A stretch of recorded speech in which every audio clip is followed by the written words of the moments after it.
लेकिन आपके पास कोई सोर्स ऑफ इनकम भी नहीं है, आप नौकरी भी नहीं करते हो, आप साधारण एक मेंबर ऑफ पार्लियामेंट हो। करोड़ों रुपया एक एक यात्रा में जो खर्च होता है, ये किस काला धन का पैसा है?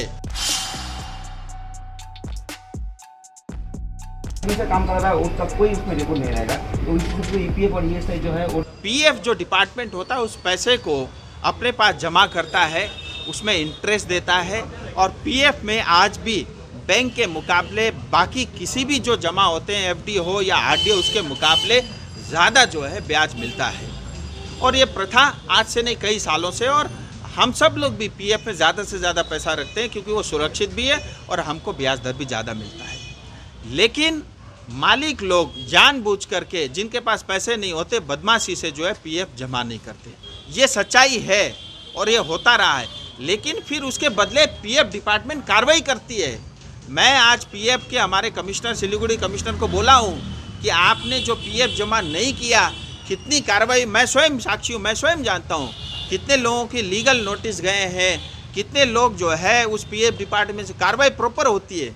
लेकिन जब भी उस कार्रवाई को एग्जीक्यूट करने का समय आता है, पश्चिम बंगाल की पुलिस कार्रवाई नहीं करती है, क्योंकि वो ज़्यादातर जो गड़बड़ करने वाले हैं वो टीएमसी के नेता हैं और टीएमसी से जुड़े हुए हैं। और एक और चाय बागान का मैं काला सच बता रहा हूँ जिम्मेदारी के साथ, इसको आप ज़रूर चलाना।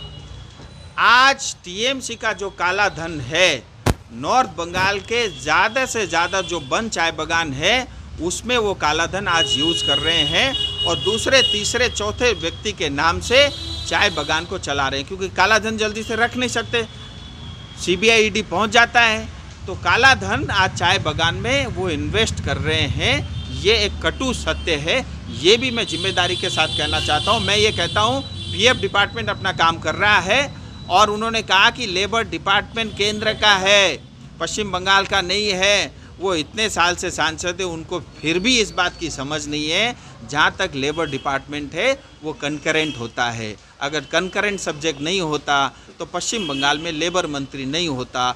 अब अगर इतने कोई बुद्धू है, मैं तो ये कहूँगा, एक पप्पू दिल्ली में, दूसरा पप्पू पश्चिम बंगाल में। 2.5 करोड़ नॉर्थ बंगाल की जनता के ऊपर जो आपने अन्याय अत्याचार किया है, पहले आप उनको जवाब दें।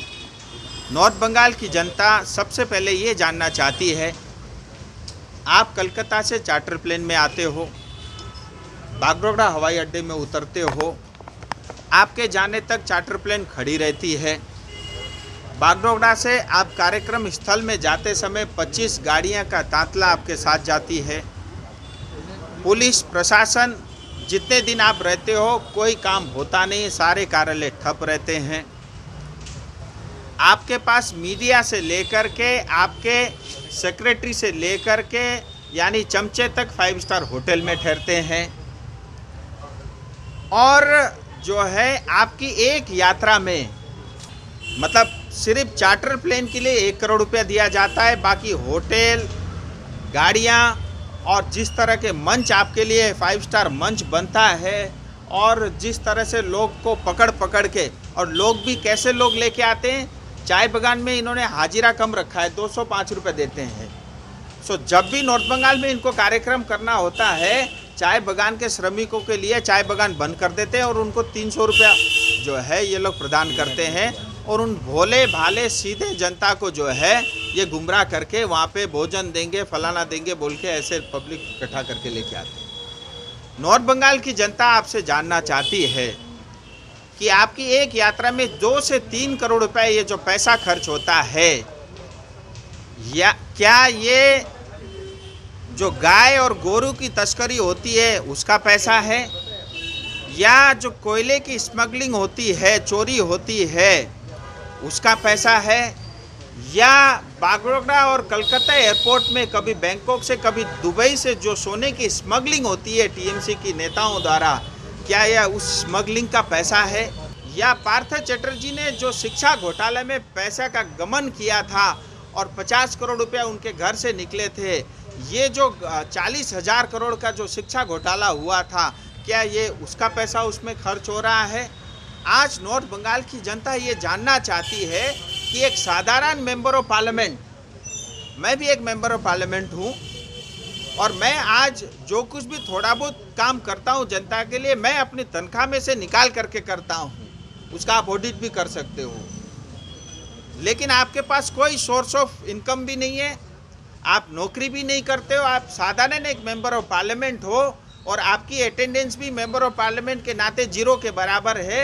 मैं आपसे और यहाँ की जनता ये जानना चाहती है, इतने करोड़ों रुपया एक एक यात्रा में जो खर्च होता है, ये किस काला धन का पैसा है और ये पैसा कहाँ से आया। और रही बात आप पीएफ की और हमारे सांसदों को धमकी देने का काम करते हो, मैं आपके माध्यम से जिम्मेदारी के साथ कहना चाहता हूँ, आज चाय बागान की दो सबसे प्रमुख समस्या है। एक, मिनिमम वेज। केंद्र सरकार, भारत सरकार ने कानून बना के उस कानून को पास किया, लेकिन आज तक आपने 1 साल से ज़्यादा का समय हो गया उस नए कानून को लागू नहीं किया, जिसके अंतर्गत चाय बागान में काम करने वाले श्रमिकों को कम से कम 300 रुपया रोजाना भत्ता मिलता, उसको आपने रोक के रखा है, आपने अन्याय किया है। दूसरी सबसे बड़ी और प्रमुख समस्या पर्जा पट्टा। 100 साल से, 150 साल से, 200 साल से, पीढ़ियों से अपने घर में है, लेकिन उस जमीन का पट्टा आपने अब तक नहीं दिया। आपने चाय बागान के मालिकों को जानबूझकर के 15% जमीन आवंटन कर दिया और उस जमीन पे आज 5 स्टार होटल बन रहे हैं। 100 करोड़ का इन्वेस्टमेंट उस जमीन पे हो रहा है और उस 15% आपकी योजना के कारण 85% चाय बागान एक हिसाब से बंद हो रहे हैं, क्योंकि किसी भी मालिक का उसमें इंटरेस्ट बचा ही नहीं। अब उसको होटल चलाना और वहाँ से कमाई करना उनको ज़्यादा इंटरेस्ट का विषय रह गया है। और आपके नीतियों के कारण आज जो है चाय बागान बंद हो रहे हैं, लोगों को पर्जा पट्टा नहीं मिल रहा है। मैं जिम्मेदारी के साथ हमारे अभिषेक बनर्जी जी को ये बताना चाहता हूँ, आपने 3 महीने का अल्टीमेटम दिया है, मैं आपको 6 महीने का अल्टीमेटम देता हूँ। अगर चाय बागान में काम करने वाले श्रमिकों को पट्टा नहीं मिला तो हम आपका घर का घेराव करेंगे।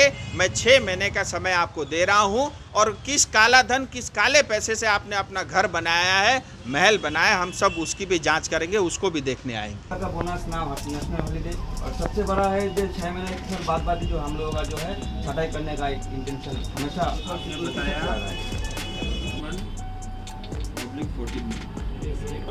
और सर हाल ही में जो पूजा है हमारा जो पीएफ है, पीएफ का जो कॉन्ट्रिब्यूशन। আমাদের ভিডিও ভালো লাগলে লাইক এবং শেয়ার করুন, কমেন্ট সেকশনে গিয়ে জানান আপনাদের মতামত। আরও ভিডিও পেতে আমাদের চ্যানেল সাবস্ক্রাইব করুন এবং প্রতি মুহূর্তে খবরের আপডেট পেতে প্রেস করুন বেল আইকন।